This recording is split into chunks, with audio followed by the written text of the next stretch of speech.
Hello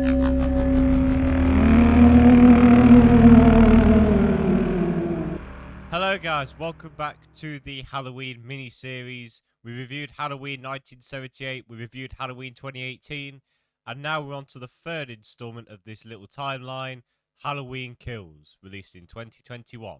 Halloween Kills is once again directed by the director of Halloween 2018, David Gordon Green. It stars J. Drew Courtney, Jamie Lee Curtis, Anthony Michael Hall, and Kyle Richards.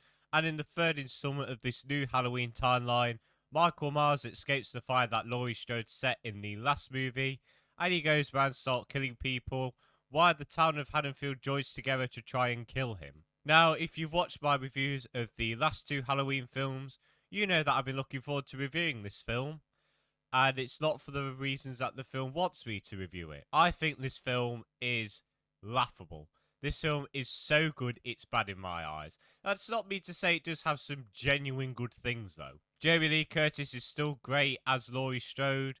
J. Drew Courtney as Michael Myers is amazing. I think personally this is the best we've seen Michael Myers. I really love the kills in this, they're more creative, unlike the last movie, so this is a bit of an improvement over that movie. The film is excellently shot. This is some fantastic cinematography. This is easily the best looking Halloween film. And I do think the movie has some good ideas here. It's just that they are written awfully. And that's where I'm going to get into the negatives, because once this film hits the writing department, it just tanks. The film tries to deliver this message about mob mentality and that the town of Haddonfield comes together and tries to attack Michael Myers and kill him after all the destruction and madness that he's caused in Haddonfield. Now, on paper, this does sound like a really good idea. But the problem is it's written awfully, thanks to its very clunky dialogue. This film is so heavy-handed with its message that it just becomes laughable. The film is trying to make Michael Myers sort of the hero here by turning the town of Haddonfield into monsters because they mistake a guy for him. Now he's turning us into monsters. I can't just say, you're telling me this guy is Michael Myers? Really? I think we need to get your brain a bit rewired here. And the other problem is there's no proper build-up to it. You got to remember that this is a separate timeline now. The first Halloween took place 40 years ago. Halloween Kills takes place on the same night as the 2018 Halloween. So there's a 40-year gap between Michael Myers' attacks. And then there's all these young people saying, oh, evil dies tonight. Oh, he ruined our life. He ruins them. No, he didn't. This was 40 years ago. Most of you weren't even born yet. The film also introduces some classic characters like Tommy and Lindsay, the two children in the first movie. And while it is nice to have their characters there, there's not enough time to develop them. And this is a problem with the whole film. There's not a main character. This film kind of has so many beginnings to the point where it starts to get going, it just ends. So this film really does suffer with being the middle chapter of this series. I can't just say Laurie Strode's character is wasted. She has the same problem that happened in the original Halloween 2. She's just stuck in a hospital bed. She is wasted in this film. Look, I get it. You're trying to save her for the finale. I really do get that. But can we try and make her do something? Because all she does is sit in a hospital bed and gets up for like 2 minutes. That is all she does in this movie. Another positive I will give this film is the ending. I think the ending was very solid and it's going to lead into the next film very well in my opinion. I won't spoil it, don't worry, in case you want to watch the film, but I think the ending is going to bring more emotional depth to the last film, which I really do appreciate because this film has literal none. Unfortunately. Finally, some of the characters make some of the most dumbest decisions, and this is what makes this film laughable.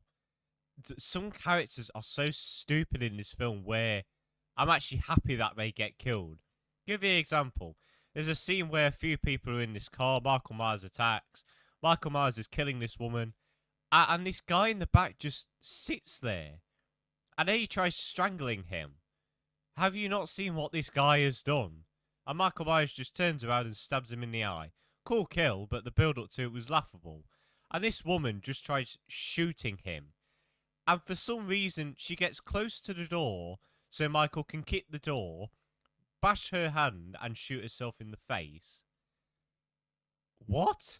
Why are you doing that? And then in the beginning of this film, where this woman watches her husband get killed by Michael, Michael breaks this lamp, smashes it, makes it sharp. This woman's holding a knife, and she just stands there. And then Michael just stabs her. Run away! Try to attack him!